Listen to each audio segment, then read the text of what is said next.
Yeah, guys. So I think let's start. Welcome everyone to this first session of knowledge transfer for technical trading.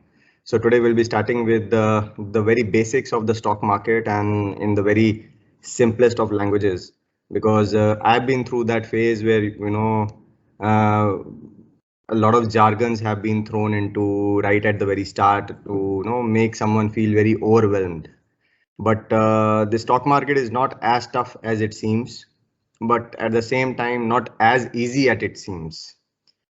So, so what is the agenda for today? We'll start with my introduction, who, what, why, how, for me. Then we'll go to stock market. We'll understand what is stock market right from the very basic, how it works, how to trade stock market, and why to trade stock market. Then we'll also talk about the risks and the returns which are involved in the stock market. What are the different types of investments? And after this small basic overview, in the end, we'll be talking about what we'll discuss in the next session, which will be more into the technicals and candles and more of the jargons. So today's session is more about the very basic part of the stock market, how it works, etc. So talking about myself first, I am Raman Sridhar. I did my post graduation from XLRI Jamshedpur and did my undergraduation from Delhi College of Engineering. I am CFA Level 2 and CFM CSCA certified. Uh, I was very much like many of you, where we started our journey from risk averse FDs, but now from risk averse FDs to risk on options. The journey started with an interest over a weekend that okay, what is stock market all about? That people keep talking about, news channels keep highlighting every day. What is stock market? So what started as an interest slowly and steadily became passion, and now it is my hobby. Hobby to such an extent that my wife says that if you give a pen and paper to a normal person, he will start writing his name or will start doing his signature. But if you'll give a pen and paper to me, I will start drawing candles and I will start making some kind of chart patterns. So that is the kind of mania I am currently into. Uh, More so because I have made some money. Part of it definitely because I've lost part of the money that I earned. So it's both plus and minus, which intrigues you into the stock market. I've spent close to 4+ years in the market. Most of the people you find or the retail investor inflow, which has happened into the stock market, has happened after COVID crisis in 2020. But I feel myself lucky that I was part of the people who started the stock market before that. So I've seen both the phases, the normal stock market phase as well as the volatile stock market phase after COVID. My trading style is moderate to high risk. I work with a mix of equity, derivatives of currency as well. I am a scalper come swing trader. So you'll find these jargons a bit overwhelming, not to worry. In the upcoming sessions, we'll discuss and dig deep into each and every aspect. What is equity? What is derivatives? What is scalping, trading, swing trading, etc. So I've generated close to around 23% plus year till date returns, mainly through option selling and positional trades. So that is my trading style. Now moving forward to the main topic of today's discussion. Okay, to set the stage, we'll be first going through the topics, and for the last 15 to 20 minutes, we'll keep it open for the question answers. Any kind of questions you have with stock market or any kind of clarification you want in respect to the discussions or the PPT that I have presented today, you please feel free to ask. So starting with the what is stock market? So stock market is a single word. We would like to disintegrate it into two words. One is the stock and the other one is the market. So talking about the stocks is nothing but ownership in a public traded company.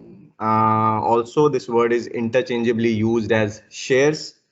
For example, Reliance Industries has close to 650 crore shares in the market. On the right side, you can see stocks of various companies: Reliance, Kotak Bank, Motherson Sumi, Hindustan Unilevers, etc. What is the market? So markets are nothing but the shops where we trade and value these shares. So we have two major shops. One is the Bombay Stock Exchange and the another one is the National Stock Exchange. So let us try to understand with an example. So for example, you want to buy a Parle-G biscuit, or you want to buy a biscuit for that matter. So first of all, you would see that, okay, which biscuit brand I want to buy, or which biscuit I want to buy, maybe Parle-G, Crackjack, Hide and Seek, etc. So that can be the nomenclature can be put as stocks. In the same analogy, the market will be, let's say, Reliance Fresh or Walmart or more retail outlets, etc.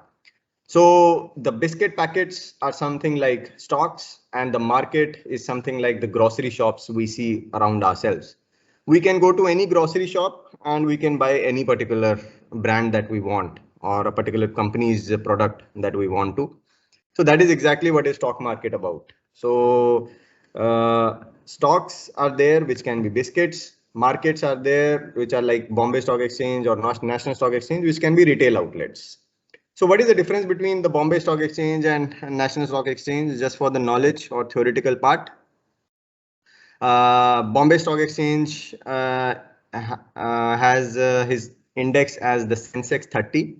So what is the meaning of Sensex 30? Is that it is the index which benchmarks the yields which have been given by top 30 market capital valued companies in BSE.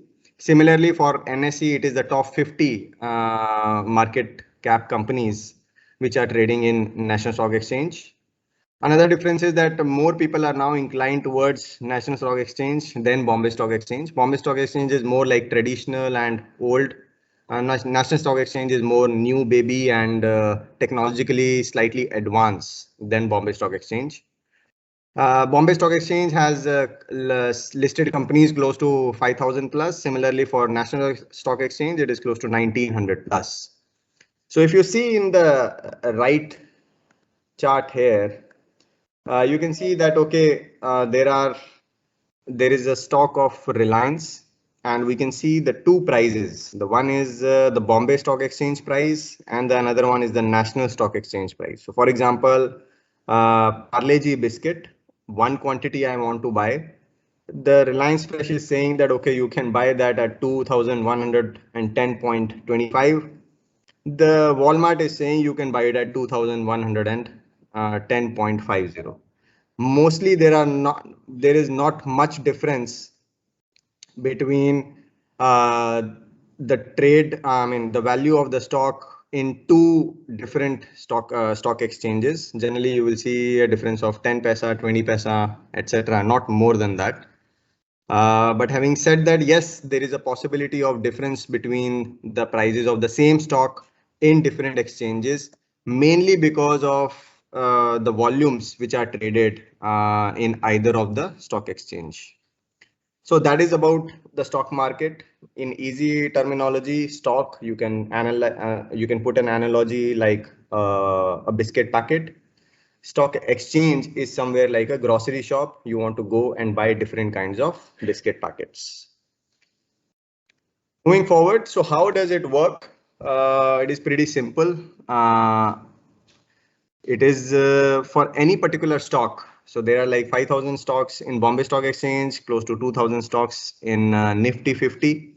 So for each of these 5,000 stocks, the valuation is determined by the buyers and the sellers, which are also known as the bulls and the bears. So why do we call them as bulls and bears? So bull is basically when we say like the market is in a bullish phase. We say that the market is in a phase which is compoundingly increasing year on year. So why we say analogy we put it with the bull is because the bull is the one who takes his horns and takes the prey into the air. So it lifts the prey upside. So that's why it is called as bull. Bear, on the other hand, with its paws, it tries to bring the market down or try to bring the prey down. So that's why it is called bearish market when the market is falling. Let's say during COVID times, when the market was falling on a day-to-day basis, it was in a small bearish phase. So bull, because the bulls take through their horns, they take it up. So that's why they are called bullish phase. Bears, because with their paws, they bring the market down. They call it as bearish phase. So valuation of a particular stock is determined by what we call as. So the valuation of a particular stock is determined by the buyers and the sellers. More the buyers, definitely the price of the stock will go up. More the sellers, the price of the stock will go down. So one can say that, okay, the number of shares, let's say we discussed about Reliance Capital in the previous slide. So it has 650 crores shares. So it is the buyer is the one who's holding the shares at the start of the day. So it is, and the buyer would like to sell at the highest level and the seller wants to buy at, and the buyer and the new buyer who wants to enter into the market on that particular day wants to buy at the lowest price. So let's understand with an example here.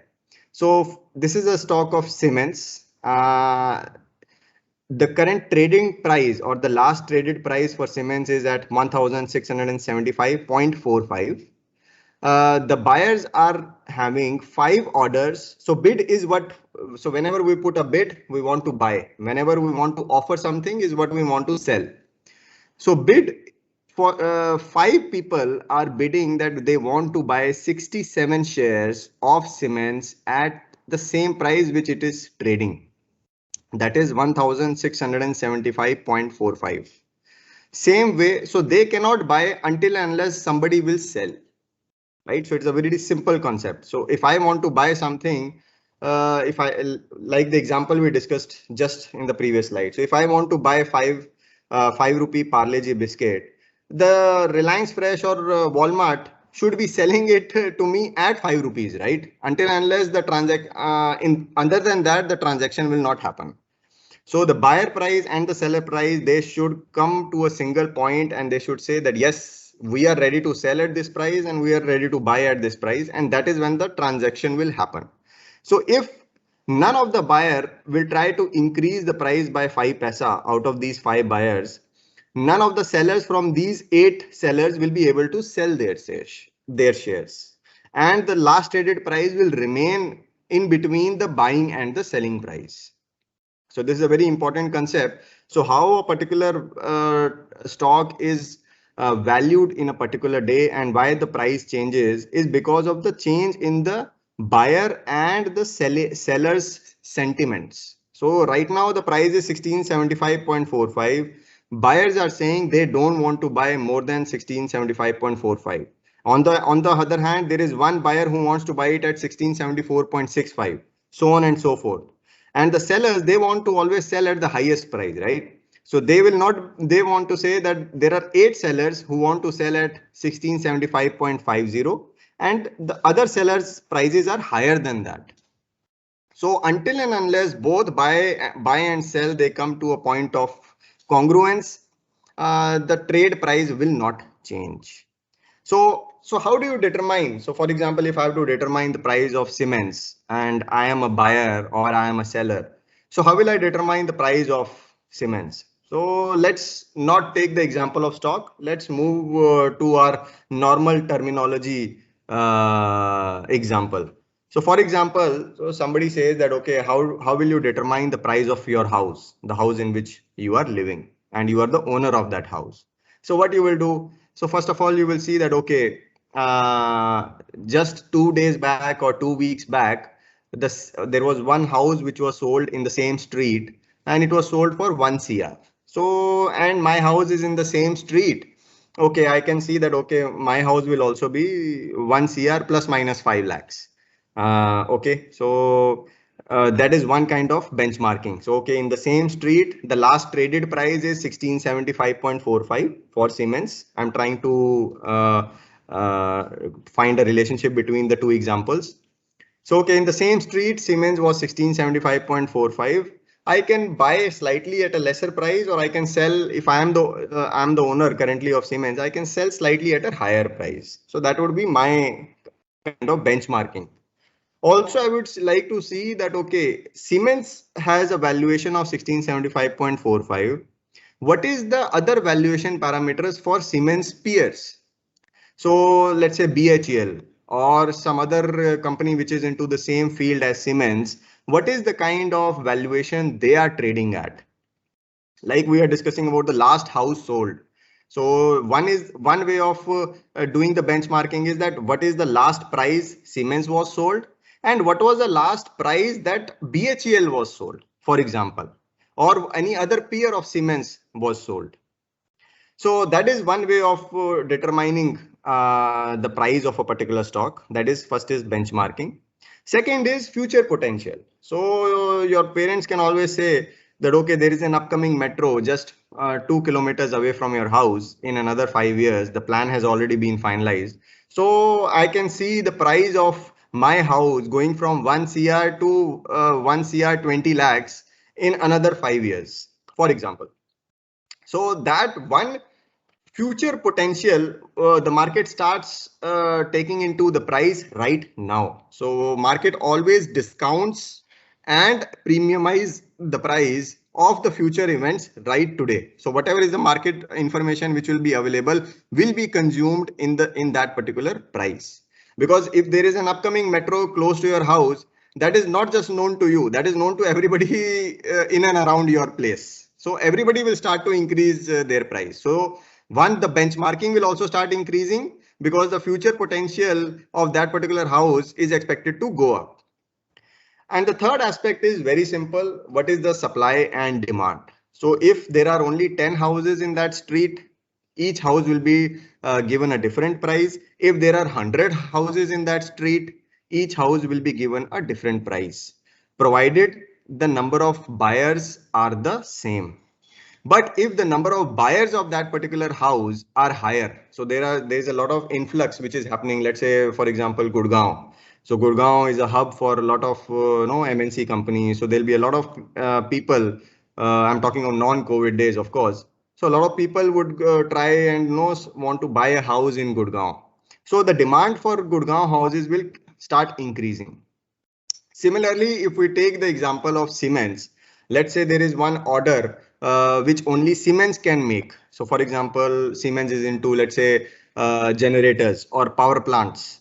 So there is a particular kind of machine that only Siemens can make. So definitely the demand for Siemens and the Siemens stock will start increasing over a period of time. So supply and demand is how many buyers are ready to buy Siemens stock, and at the same time, how many buyers who have bought it, let's say yesterday or day before yesterday, are ready to sell as on today. Yeah, so that is how the stock market works. We have last traded price, which is determined by the buyers and sellers. And then we have different ways on how we will be valuing that particular stock. Yeah. So moving forward, so we have a stock of Reliance. Reliance is trading close to around 2,100 rupees, and so I'm a new entrant into this market, and I want to buy shares of Reliance. Or if I already have bought shares of Reliance, I want to sell shares of Reliance. Now, how will we do that? A very simple question. So let's go back to our analogy of Parle-G biscuit. So if I want to buy a Parle-G biscuit, what is the first thing that I should have? Definitely the most obvious thing is that I should be having money in my account, or there should be some kind of capital in my account. Either it can be in the form of cash of 5 rupees, or it should be in my bank account. Unfortunately, stock market doesn't work with cash. Stock market only works with the bank account. Instead of bank accounts, like with HDFC or Kotak, we will be having our bank accounts. in stock market, we should be having something called demat accounts, or known as dematerialized accounts, in which the shares will be held with the brokers. So brokers are, you would have heard many names: Zerodha, Upstocks, HDFC Security, etc. So they are the ones who are like the brokers, and a person can open one demat account with one broker.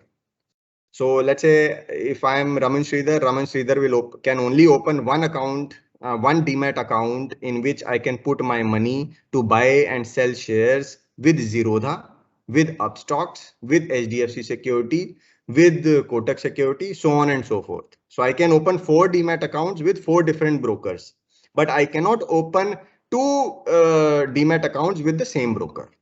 Yeah. So first and foremost, I should be having money or working capital in my demat account. Like for Parle-G biscuit, the money should be there in my bank account. So same analogy. Now I can go to Reliance Fresh, or I can go to Walmart and say that I want to buy Parle-G biscuit. So they are saying that, okay, today Parle-G biscuit we are selling at 5 rupees 50 paisa. So I will say that no, I mean, I will check it with Walmart also. Walmart is also saying that, boss, we cannot give you Parle-G biscuit today. The demand is high for Parle-G biscuit, and there is a supply shortage from the factory. So we can only give it to you at 5 rupees 45 paisa. So Walmart is offering me 5 rupees 45 paisa, which is National Stock Exchange. Reliance Fresh is offering me at 5 rupees 50 paisa, which is, let's say, Bombay Stock Exchange. Now I am there, I only have 5 rupees in my account. So what can I do? There are 2 ways of what I can do. I can put a limit order. The second order that we are discussing first. I can say that I only have 5 rupees in my account, and that is the highest I can buy. So I will tell both Reliance Fresh as well as Walmart that, boss, whenever the price of Parle-G biscuit will come to 5 rupees, please put my order. So they will say that, okay, there are 100 people like yours. So if we have, if there is a possibility that we only have 90 Parle-G biscuits at 5 rupees, so there is a possibility whether your order will go or will not go. So we don't take guarantee. I will say, okay, no problem, boss, because there is no other option with me. I can only take it at 5 rupees. But yes, tomorrow morning when you will open, and sometimes, you know, you have got more supply from the factory and the price drops to 4 rupee 90 paisa, then also my order will be valid. So that is something we call as limit order. So my price, I can only buy at a MRP or at a discount. So if I have put a limit order of 5 rupees for Parle-G biscuit, I can only get Parle-G biscuit when the price comes to 5 rupees or less. So let's say tomorrow there is a lot of supply and Parle-G biscuit is available at 4 rupees. So my order will go at 4 rupees. That is the limit order, provided that kind of volume is there. The other kind of order is the market order. So when we travel in trains, you know, we get kurkure packets or water bottle at a price higher than the MRP price. But we are ready to buy because that is the kind of desperation we have. So similarly, if the price of a particular stock is currently trading at, let's say for Reliance, it's trading at 2,100 rupees. Now I am that desperate. I am seeing that, okay, yes, tomorrow only there is some kind of news coming in for Reliance, and I want to buy it at whatever is the first seller price. I mean, definitely there has to be some seller, right? So if I go to this example of Siemens, and I'm seeing that, okay, tomorrow Siemens company, the price is expected to go to 1,700 rupees. So let me buy it at market price. So if I put it at market order for Siemens, let's say for 40 shares, the price will come, 15 shares will come at 1,675.5. Another 20 shares will come at 1,675.70. And the last 5 shares will come at 1675.75 because I am buying 40 shares. So the first 40 sellers which are there in the line, I will be shaking hands with them, and then I will be taking away the shares from those particular sellers, right? So that is what I call as market order. So whatever will be the first seller price, I will be able to buy it, because that is the kind of desperation I'm showing. So I need water desperately in the train, whether you sell it at 20 rupees or 50 rupees. That is the value I see in that particular water bottle at that point of time. So that is what we call as market order. Then there are some advanced versions. If I can show you an example. So there are some advanced versions here. We have market order. Market order is whatever is the market order, I will be able to buy it at that price.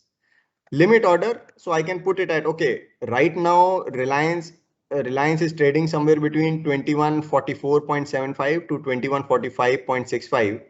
I can put a limit order that whenever one quantity will come at 2140, my order will be executed. So that is what we call as limit order. Then there are some other kinds of orders which are known as stop loss and stop loss market orders, which are slightly advanced level orders. Also, we have cover order, aftermarket orders, etc., which we'll discuss in the in the upcoming sessions, because they are slightly advanced versions. We should first be knowing what is stop loss before putting a stop loss order, right? And also there are another two types of trading which we'll discuss in the trading slide, the types of trading slide. So we have something called intraday trading and something called long-term trading. So long-term trading is, for example, I want to buy Parle-G biscuit and I want to take it home at the end of the day. Yeah. On the other hand, intraday says that I am buying Parle-G biscuit at 10 o'clock in the morning, for example, and I'm selling it. I will open my own shop instead of consuming Parle-G biscuit. I will open my own shop and and I am assuming that the price of Parle-G biscuit will go up during the day. And at 12 o'clock, I will be able to sell it at 6 rupees. So that is what we call as something called intraday. So these orders have to be exited by the end of the market hours in the same day. Yeah. So this is what we call as the different versions of the types of orders that we have in the market. So going forward, so why to buy and sell shares? I mean, okay, Raman, you are telling us buy Parle-G biscuit, buy Reliance, sell Reliance, buy property, sell property. I mean, why should we even go into that? So just to give you an idea, so if you have 5 crore rupees in your bank account and your age is, let's say, around 35 years, and you still have a life of around 35 years or more by God's grace left. So if you divide 5 crores by 35 years and you convert 35 years into the number of days, you will be able to see that, okay, if you don't do anything, the actual amount which is available for you to spend on every day is slightly more than 5,000 rupees or somewhere in that range. So if you will not, either there has to be a sustainable source of income. That is, one is, of course, we can always do some kind of job. We are doing job, we are getting some kind of income, of course, that is one part. But for that income also to grow and to beat inflation. So in the last, if you take last 5 years CAGR, the inflation is growing somewhere around in the range of 3 to 4%. And that is the rate of FDs also which you are getting. So let's say if you are getting the salary at the start of the month, let's say 50,000 rupees, and you are putting out of that 50,000 rupees, 10,000 you are using it for your expenses and 40,000 you are putting it in the FD. So what returns you are getting from the FD will be actually be benchmarked against the inflation which is currently there in the Indian markets. So if you are taking an FD rate of 4% and the inflation is 5%, that means the value of your money, even though you are getting a return of 4%, but the value, the purchasing power of that money is actually decreasing by 1% on a year-to-year basis. So definitely you would like to beat inflation. The another important aspect with stock market is that there is no lock-in period. So FDs, they will always put a condition that you cannot take out the money for next 5 years, next 10 years. If you take, you will actually not get anything and may even be penalized. But for stock market, you can buy today and sell whenever, or you can sell today and buy whenever. When we will talk about in our advanced versions, we'll talk about what is called as short selling. But if we are taking only from an investment perspective, you can buy today and sell whenever. You can sell after 30 minutes, you can sell after 30 days, you can sell after 30 years. And it all depends upon how much returns you are expecting, for how long period you are expecting. Then in the next slide also we'll discuss about this. There is a huge growth potential. So if you look at different asset classes, you compare it with gold, you compare it with property, you compare it with FDs, savings rates, etc. The growth potential for equity is very, very high.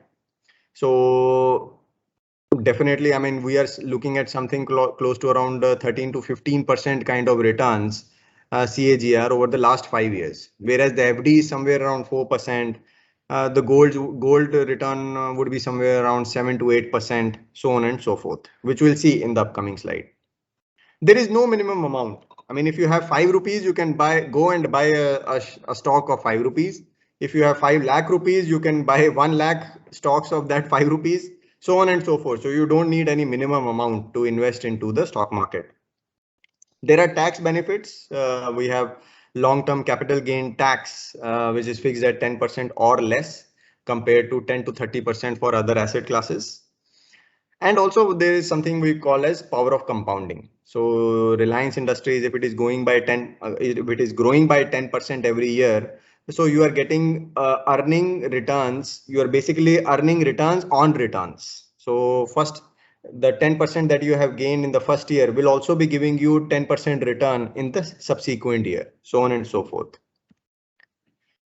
So now let's talk about returns. So what we talk about in the previous slide as growth potential. So this is the growth potential that we are talking about. So this is across different asset classes, and we have something called rule of 72, that how much time it will take to double your money.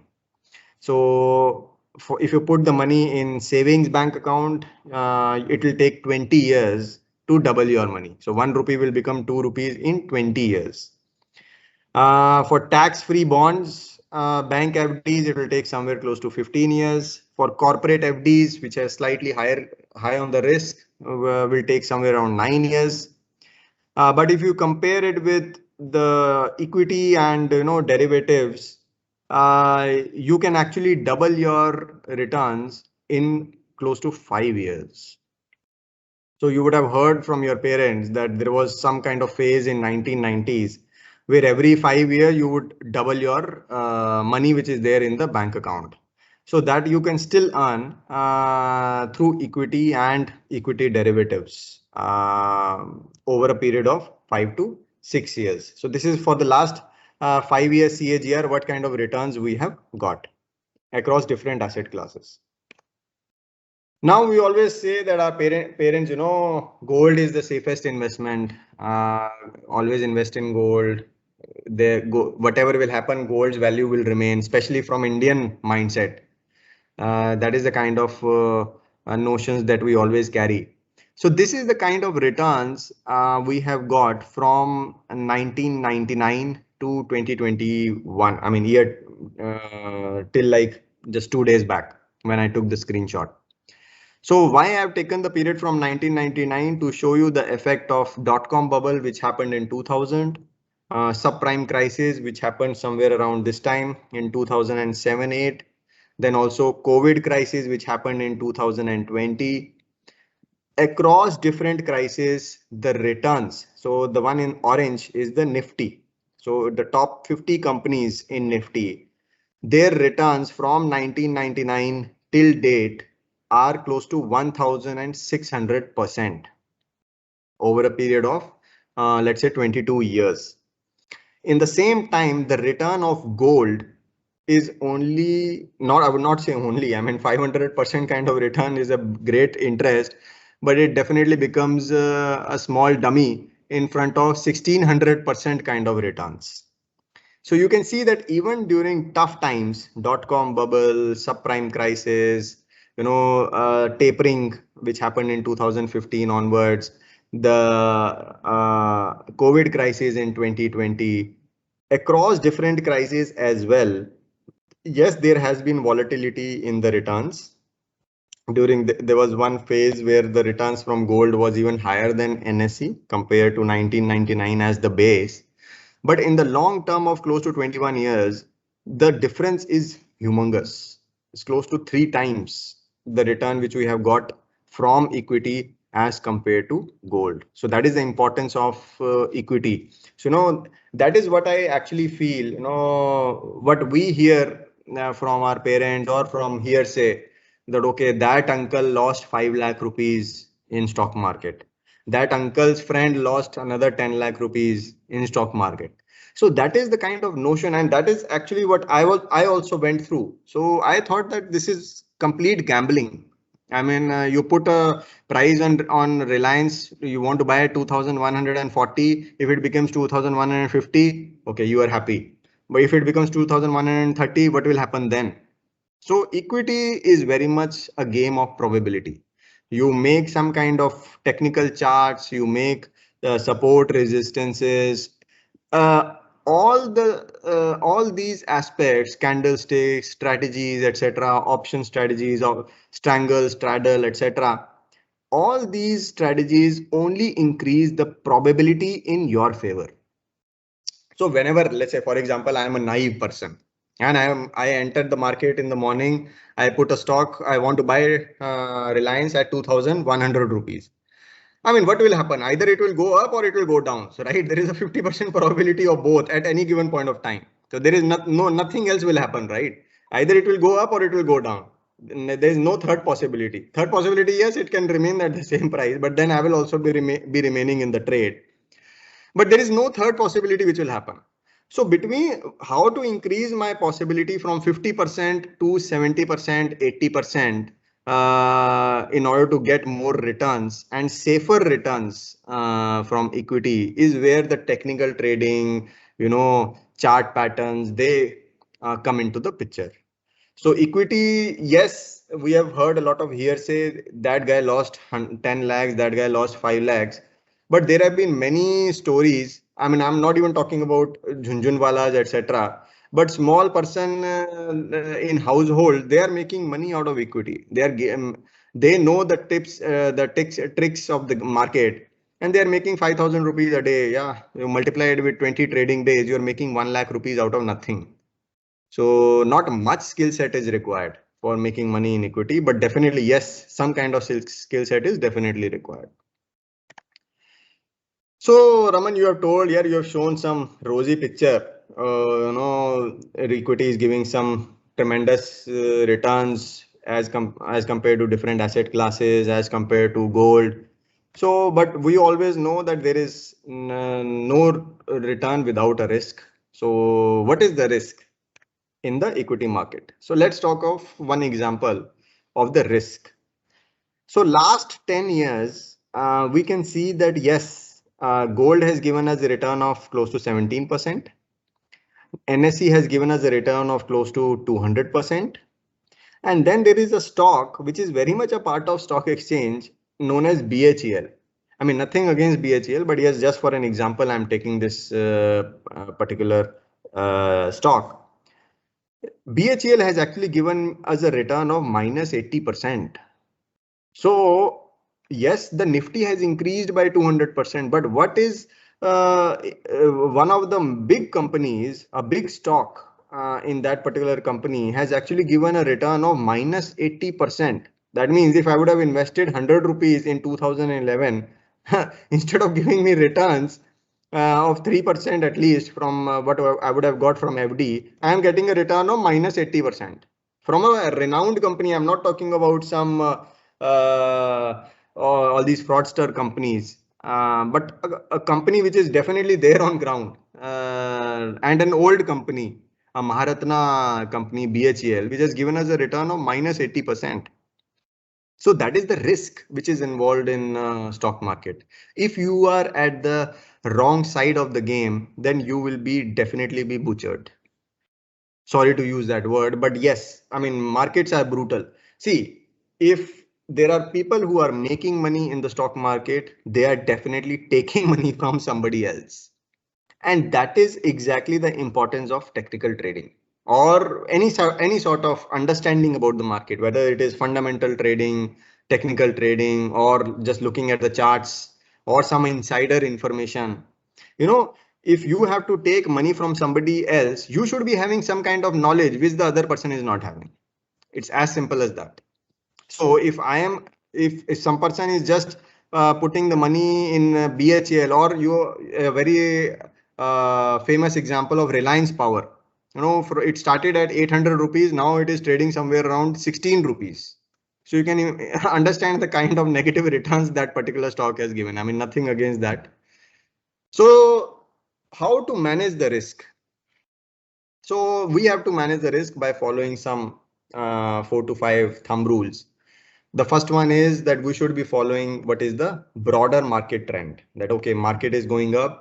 We should not be shorting the market. I mean, we will discuss about long and short in the upcoming sessions, but we should not be going against the broad market trend. If the market is going up, we should also be, investing in the market instead of taking out the money. So if the market is going down, let's say during the COVID phase, we should be sitting on the cash. We should sell our equity, and because we'll get a better opportunity at a later stage for the markets. So if you can buy 5 rupee Parle-G biscuit at 3 rupees during bearish market trend, then why not?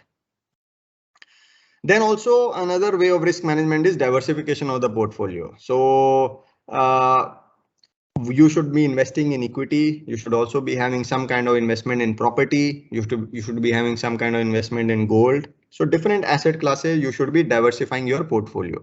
So how you can diversify depends upon your risk appetite. So if I can bear losing 1 lakh rupees in one day, then I will be trading somewhere in something called equity derivatives or benchmarking index derivatives. If I cannot lose, I don't have the capacity or appetite to lose even 100 rupees, then I should be investing in the safe ETFs, exchange traded funds. So we have different kinds of asset classes which give different kinds of risks and returns. Another thing is don't bite more than you can chew. So if you only have 1 lakh rupees in your Demat account, you would not want to invest all that 1 lakh rupee on BHEL, for example, in 2011, because that 1 lakh rupee is now becoming only 20,000 rupees. But you would always want to invest, let's say 10,000 rupees in BHEL, 10,000 rupees even in Reliance Power, 10,000 rupees in Reliance Industries, 10,000 rupees in HUL, because you don't know which sector will perform when. But over a period of time, as can be seen in this particular chart, that if I take the top 30 companies, they are giving me a top 50 companies of NSE, they are giving me a 1600% kind of return in the last 20-25 years. So it is very important to diversify your portfolio and also don't put all the eggs in the same basket. Then definitely something we call as trading discipline. We should always have a predetermined target and a stop loss, which we'll discuss in more details in the upcoming sessions. What is target? What is stop loss? How to determine the right target? How to determine the stop loss based on my risk appetite, so on and so forth. So now we'll discuss about something called different types of investments. So, I mean, if you are not a very involved trader, you can always do something which we call as indirect investment, where you can get returns better than in most of the years, better than FD returns through mutual funds or through alternative investment funds, etc. So where you want to invest for 3 to 5 years horizon for in order to get good results, which you will not be able to beat the index, but you will definitely be able to get better returns than FD. because they are managed by some professional fund managers who take their own cut, but definitely give you good returns. But if you are an involved trader and involved investor, you can do direct trading, where there are two ways of direct trading. One is the self trading and the other one is the self investing. So what is the difference between trading and investing is you want to buy a particular Reliance stock because you have seen that in the last 10 years, Reliance has given me a return of 10% CAGR. In the next 10 years, if you, even if it doesn't match the previous 10 years because of sector churning or different reasons, maybe it can give me at least a return of 5%, 7%, 8%, because without Reliance, NSE cannot reach bigger heights. So one way is, of course, you can buy a particular stock and for long term and sit on it without looking at it on a day-to-day basis. But you should keep doing the fundamental research on that particular stock. The other way of direct investment is trading. So you can do short-term and positional trading. You can buy in the morning, sell in the evening.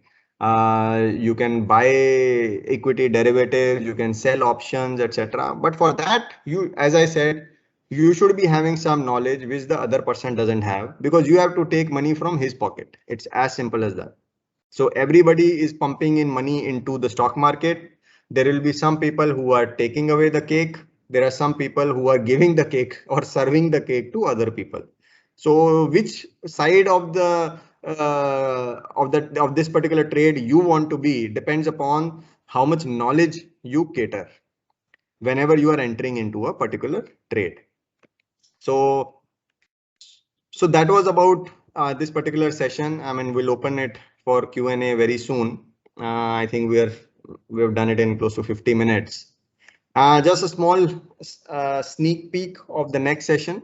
So in the next session, we'll be talking about what is that knowledge, that extra knowledge that one should have in order to take money from somebody else's pocket, which the other person is not having. So we should be, we'll get into the details of some kind of market jargons. What are candlesticks? What is long, short? People keep talking about I've gone long, I've gone short. What is the meaning of long and short? We'll understand it with simple language, simple examples. What are different types of candlesticks and when to use a particular candlestick? What is a candlestick? So that is also a very important aspect that we'll capture in the next session. Small tips and tricks, and also what is future and option. So we'll get a brief idea about how it works out in the upcoming session. Just to give you a small idea, so what do you call as candlestick? Normally, if you will Google candlestick, you will get something like a candle with a candlestick or a white color candle. But when we talk about the candlestick in trading language, these are what we call as candles. Some green, some red. Why some has become like this? Why some have been like this? So we'll talk about this in more detail. So that is part of the knowledge that one should have. So see, if I am a naive person, I will do something like this. So I will remove all the chart patterns. Yeah. So I will be seeing something like this. So it is the same, it is the same chart. It is the same chart which a person can see who doesn't know about technical analysis. He will see something like this. Okay, it is going up. Now it is going down. Now it should go up. Now, but if you keep including some different aspects, which will enhance your probability, because market is all about probability. So you can see that one line diagram is now giving me some entirely different picture. What I was seeing before and what I'm seeing now, pictorially, it looks very, very different. So that is exactly the knowledge that we are talking about. So somebody who is just looking at the line diagram has a higher probability of losing. Definitely 50% probability is definitely in a trade to either make money or to lose. But how to increase that 50% probability to 70 to 80% probability? We have different indicators, we have candlesticks, we have strategies, etc., which we'll talk about in the upcoming session. So that was about the stock market basics. I think now I'll open it for any kind of Q&A, please let me know. The session is now open for question and answers. I think I've made it to the timeline. So generally, whenever I've done these kind of sessions before, my 1 hour sessions have went into 2.5, 3 hour session. At the end of the day, audience has to say that please leave us alone. We don't want to go into further details. But yes, it's an achievement for me that I have finished it in 54 minutes. Yeah. So please, any kind of questions, any kind of information. What is stock market? What are the kind of returns? Why we should buy, sell? What is valuation of a particular stock? What is BSE? What is NSE? So we have discussed, I mean, at least now I am assuming, and I will share the PPT also with, if you guys can leave your email IDs, I will share the PPT also. So now with this brief idea, you should all be, I'm assuming you should be knowing that what is stock market. So tomorrow somebody is saying I bought Reliance stock at 2,100 rupees. You should be able to comprehend that, okay, this guy has bought a 5 rupee Parle-G biscuit at 5 rupees from Reliance Fresh, something like that. Yeah. Hey, that was really a great session, Ram. Yeah, thanks for that. Thank you. I was completely new and I was just, just trying to understand things before getting into the actual things and, get confused actually. And I found somehow, luckily, that in LinkedIn one day. So one basic question, I have a lot of basic questions, but let me ask you one thing. Like, say, for example, we are seeing like yesterday also we saw Sensex has crossed 55,000 and Nifty has crossed 16,000 something. So Yeah. what is this actually? 55,000 Sensex has crossed means how to analyze that? Yeah, that's a good question. So let me explain it through the chart. So I hope my screen is visible to. Yeah, it's visible. Great. So let me explain what is the meaning of what news people they keep talking about. Index has NSE has crossed 16,500, so on and so forth. Just a minute.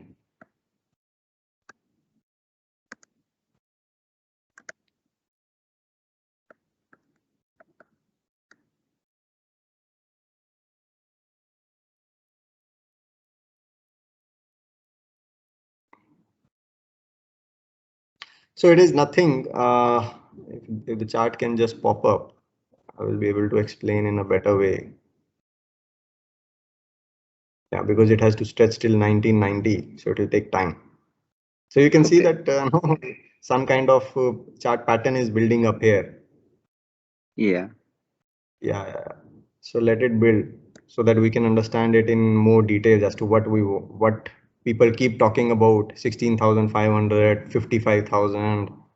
Sensex has breached all-time high mark, so on and so forth. So as you can see, NSE started somewhere around 1993, 1994. I think it will stretch till this time. Yeah. So you can see what started in 1990. I think it started somewhere around 1994. Maybe it is not showing it. So Nifty started. So what is basically Nifty 50? So as we discussed in this one. Yeah, Nifty top 50 companies. Yeah. So it is the index yield given by. So what is index? Index is basically the return. I mean, the line diagram of the index will actually give you that how the top 50 companies in National Stock Exchange have behaved on a weighted average basis. So for example, weighted average. Okay. Weighted average basis. So for example, if I'm talking about Reliance, so Reliance or let's say Reliance, HDFC Bank, Infosys, TCS, how they have behaved on a weighted average basis. It doesn't mean, so for example, if I'm talking about this particular month, so let's say I'm talking about the month of in 1996, 12th of February, you can see it here. Sorry, in December 1996, the benchmark index has has closed in green. So it opened here. I mean, we'll talk about it more in candlesticks. So it opened and it ended in green. It doesn't mean that all the market components of National Stock Exchange, they've ended up in green. But the top 50 companies weighted average, they ended up in green. So when we talk about National Stock Exchange reaching 16,500, that means if you would have invested, let's say 900 rupees. So at this point of time, it is close to 1,000 rupees. You can see it here. So let's say NSE was close to 1,000 in 1996. So if you would have invested 1,000 rupees in top 50 companies of National Stock Exchange, today that 1,000 rupees would have become close to 16,000 rupees. If I can put it in a simple language. So let's say if you would have bought a Parle-G biscuit of 1,000 rupees, and Parle-G biscuit is part of the National Stock Exchange top 50 companies. Today, I am assuming that Parle-G biscuit of that 1,000 rupee would be close to 16 times in a period of 20-25 years. So that is about, so what kind of returns we have seen from the top 50 companies over a period of last 20 to 30 years. So National Stock Exchange, it started with the starting price of, I think, 200 rupees. So from 200, it has become 16,500. Top 50 companies weighted average returns, 16,500, that is close to 800 times in the last 20-25 years. That is the meaning of Nifty 50 crossing 16,500, 17,000, so on and so forth. Yeah, if I am able to, yeah. So if you can see here in this particular chart as well. So if you would have invested in 1999, you would have got a return of 1,593% in the last 22-23 years. In the top 50 companies which are listed in National Stock Exchange. And which are those top 50 companies? Let me also give that one dot. Yeah.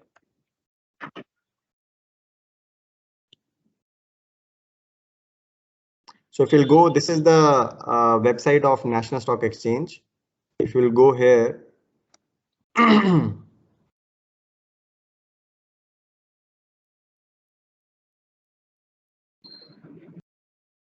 So these are the top 50 companies of National Stock Exchange. So you can see Tata Motors, Mahindra and Mahindra, Shree Cement, ICICI Bank, Hero MotoCorp, ONGC, ITC, based on the market cap.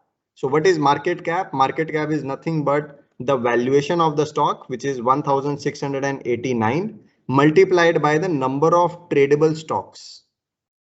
So it doesn't mean, the top 50 companies doesn't mean the price wise top 50 companies. So that means MRF is trading close to 50,000, 1 lakh rupees, and Mahindra is trading at 776 rupees. MRF is not part of the top 50 companies, I'm assuming. Yeah, I don't think it's part of top 50 companies. But Mahindra and Mahindra is part of the top 50 companies. Why? Because the number of shares of Mahindra and Mahindra are more in the market. So let's talk about in normal terminology, let's say Parle-G biscuit. So Parle-G biscuit is, although so for a company called Parle, the revenue generated by Parle-G biscuit, which is only of 5 rupees, but selling in 1 crore volume, is more than, let's say, hide and seek, which is of 20 rupees, but only selling 20,000 units. Yeah. Yeah, so that is understanding of the market capitalization. So for Parle, in terms of revenue generation, Parle-G is more important than hide and seek. I'm not going into the profit marks, but for revenue generation, Parle-G is more important for Parle as compared to hide and seek. So that is exactly what it is. So top 50 companies based on the market cap of their valuations, top 50 companies determine NSE. So if I'm saying, for example, that on 13th of August, NSE has given a return of 0.13%. Yeah, that means the top 50 companies have grown by 0.13% in one day, in that particular day. So that is the meaning of the, we say that, okay, today market jumped by 1%. That means not every stock in the market has jumped by 1%. No, but the top 50 companies weighted average has jumped by 1%. So even if we look at in this particular Nifty example, even though Nifty has gone up by 0.13%, that is weighted average basis 0.13% growth of top 50 companies, there are some companies within that top 50% which have gone down. Let's say Tata Steel, it went down by 2%. Eicher Motor went down by 1.6%.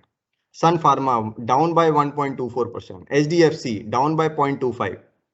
So within the top 50 companies also, it doesn't mean that every company has grown by 0.13%, but the weighted average of the top 50 companies has grown by 0.13%. Yeah. Yeah. Okay. Thank you, Raman. Okay. Thank you. So if there are any other questions.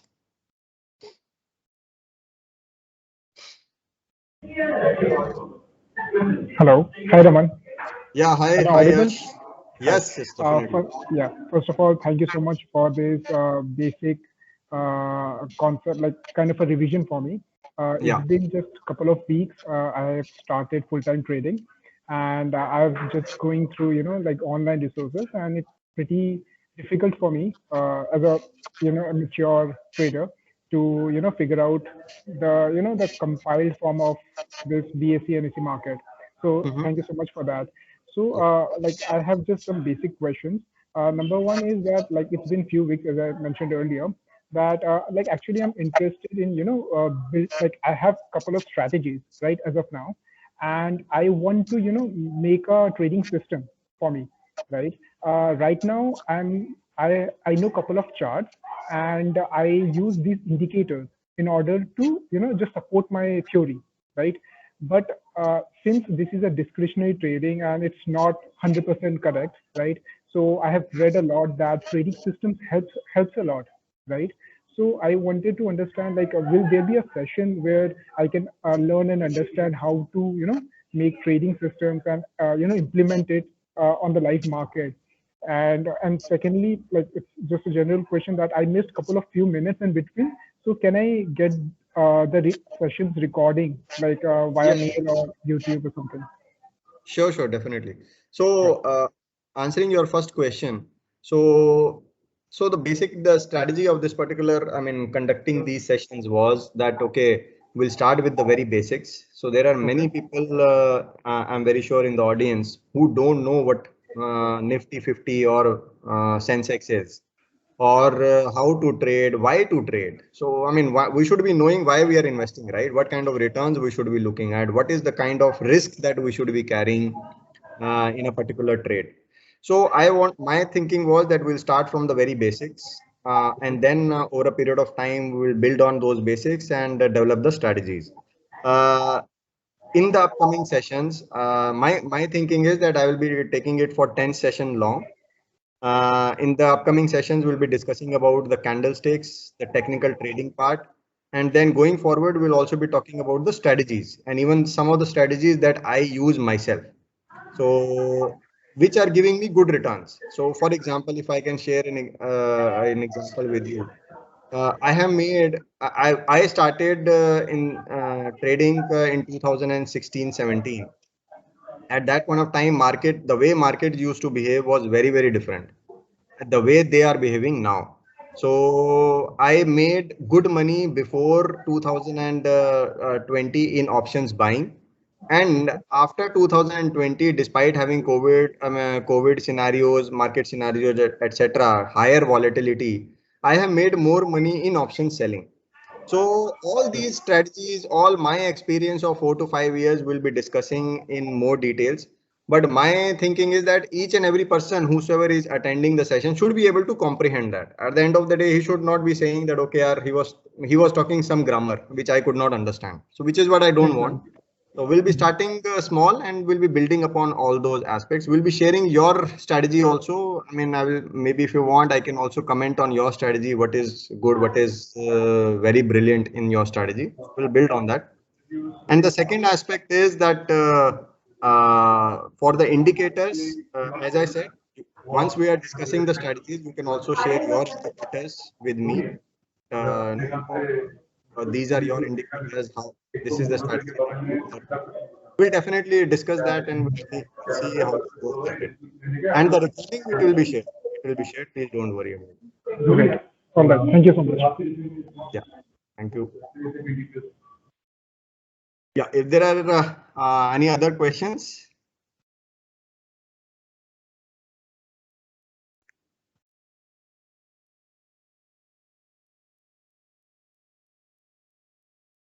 Okay, so if there are no more questions, then I think we can close. Yeah, Raman, just one question. Yeah. Say when we have this Nifty 50, right? So for example, I want to purchase only one Reliance, one share of Reliance, I can do that. But if I wanted to also purchase like whatever the money capital that I am trying to put, if I wanted to put in all the 50, is that possible? Sorry, I couldn't understand your question. So you're saying that if so basically we have this Nifty 15 like yeah, we have Nifty 50. Yeah, and I wanted to just whatever the money I have, I wanted to put in all the 50. Like we have any such way like Yes. automatically we can just put in all the companies.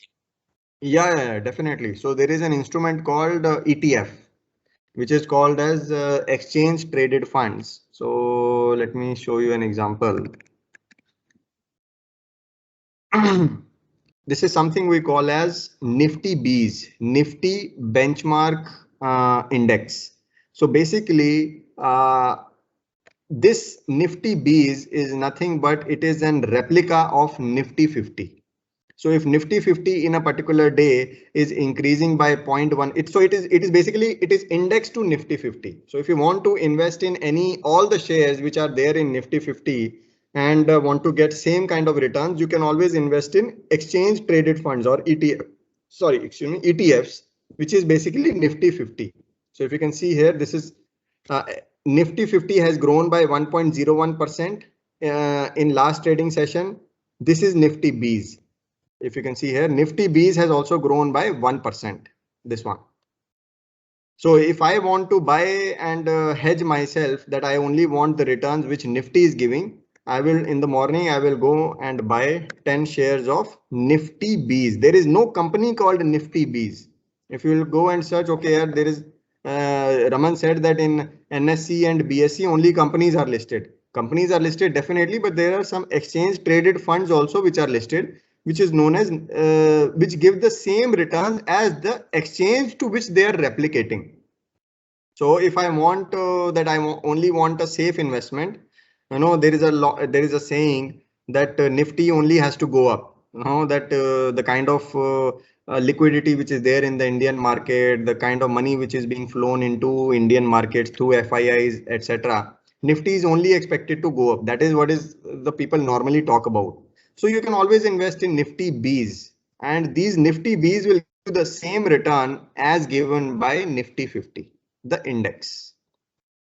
So if you want to, basically in a nutshell, if you want to invest all 50 companies of Nifty 50, instead of investing, you will be going to each and every company and then you will see, okay, what is the percentage share of Hindustan Unilever in Nifty, and then you will be converting it and then saying that, okay, I will also invest only this much percentage of my capital into Hindustan Unilever. Instead of going into those particular calculations, you can simply buy Nifty Bees. And Nifty Bees will give you exactly the same return which Nifty 50 is giving on a short-term basis, on a long-term basis.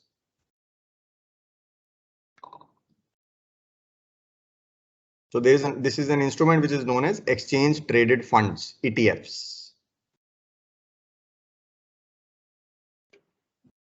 Okay, Raman. This will come under still stocks, or it will go on into the category of mutual funds? No, this is neither a stock nor a mutual fund. It is known as ETF, exchange traded funds. Okay. So it is, so see, what is the difference? That is a very good question you have asked, in fact, that what is the difference between an ETF and a mutual fund?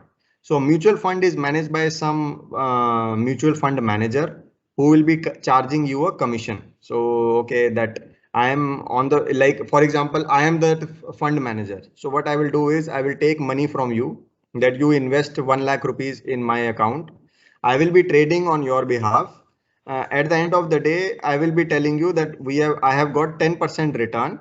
1% is mine, 9% is yours. So 1% is what we call as expense ratio. So, but there is no expense ratio in Nifty Bees. Nifty Bees means you are your own portfolio manager. You are managing your portfolio benchmark to Nifty 50 without paying any kind of commission to anybody. So that's the difference between mutual funds and exchange traded funds. And Nifty Bees, as I said, Nifty Bees is not a company. So stocks are only for public traded companies. So Nifty Bees, you would never hear a company called Nifty Bees.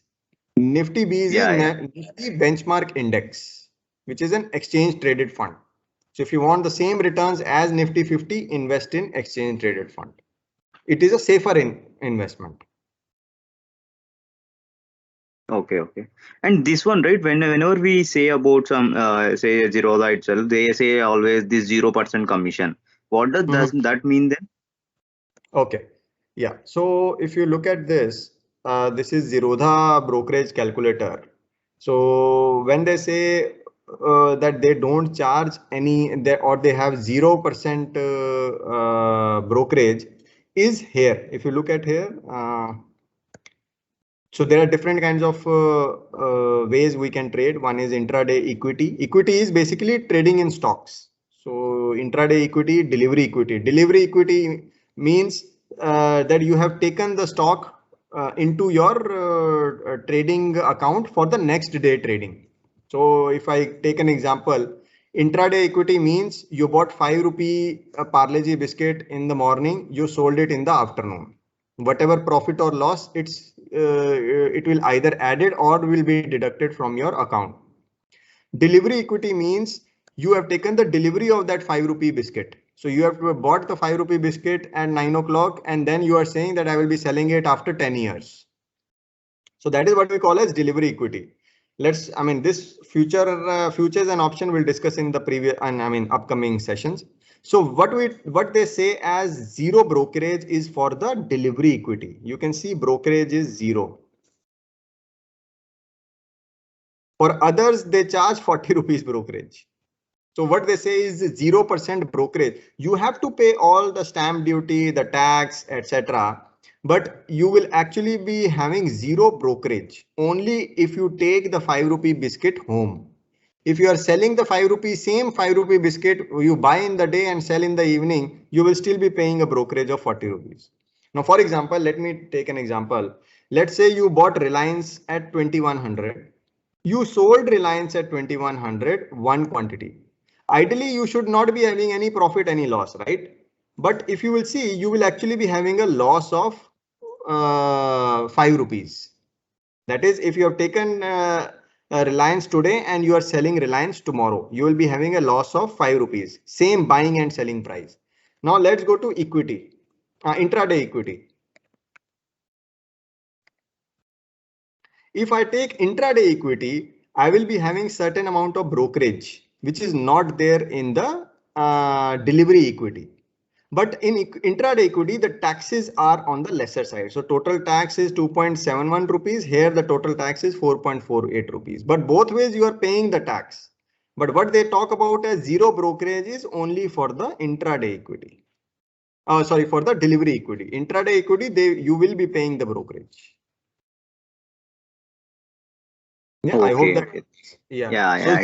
Yeah. So all these Zerodha, Upstocks, Angel Investment, etc. They will say zero brokerage. That means only brokerage is 0, and that also for one way of trading. For the same way of for a different way of trading, the brokerage will be there. And let us see the importance of brokerage. So let's say I bought 100 shares. So if I buy 100 shares, I will be actually be paying a brokerage of 40 rupees. But here I am not paying any kind of brokerage.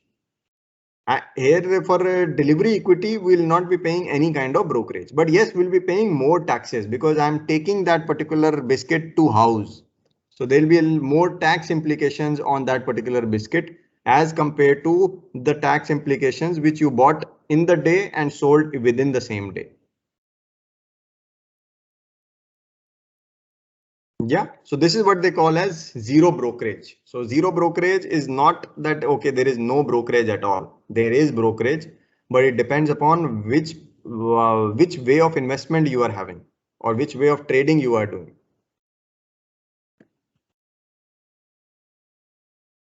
Hey, thanks Aman. Yeah, you're welcome. So any other questions? Yes, I have a question. Like, what is the difference between exchange traded fund and index fund? Yeah, there is no difference. There is no difference. Yeah, they are exactly the same thing. Exchange traded funds we can have of index fund will definitely be benchmarked to a particular index. But exchange traded funds can be, let's say, of let's say, let me show you with an example. Something known as junior Bs, Nifty.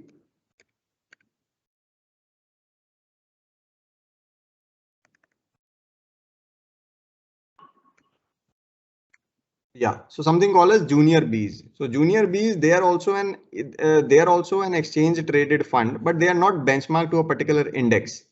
But there are some stocks which are involved in junior Bs for which they are saying that, okay, if those particular stock, like for a mutual fund, so if those particular stocks, if they will grow by 1%, junior Bs will also increase by 1%.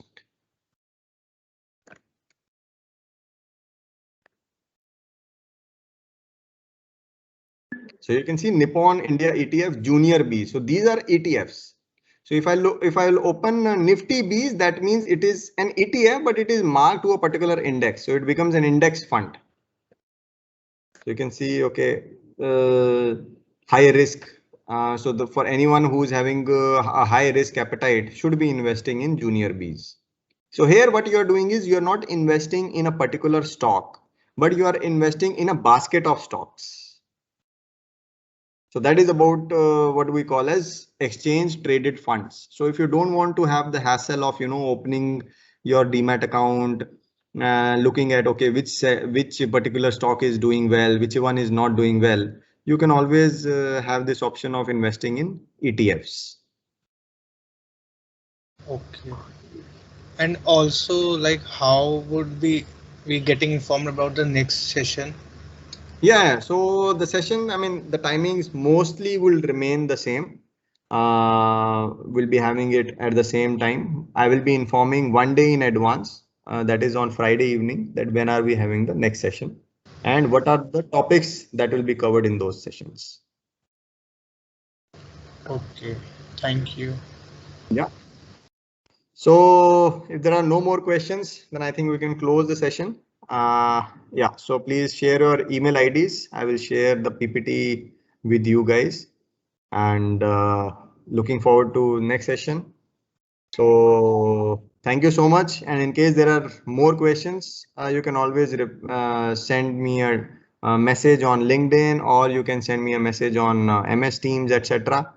That these are our questions. Maybe I will try and take those questions in the upcoming sessions. So thank you so much, guys, and thanks for giving your valuable time. And we'll look forward to the next session. Thank you so much. Thank you. Hey, thank you all.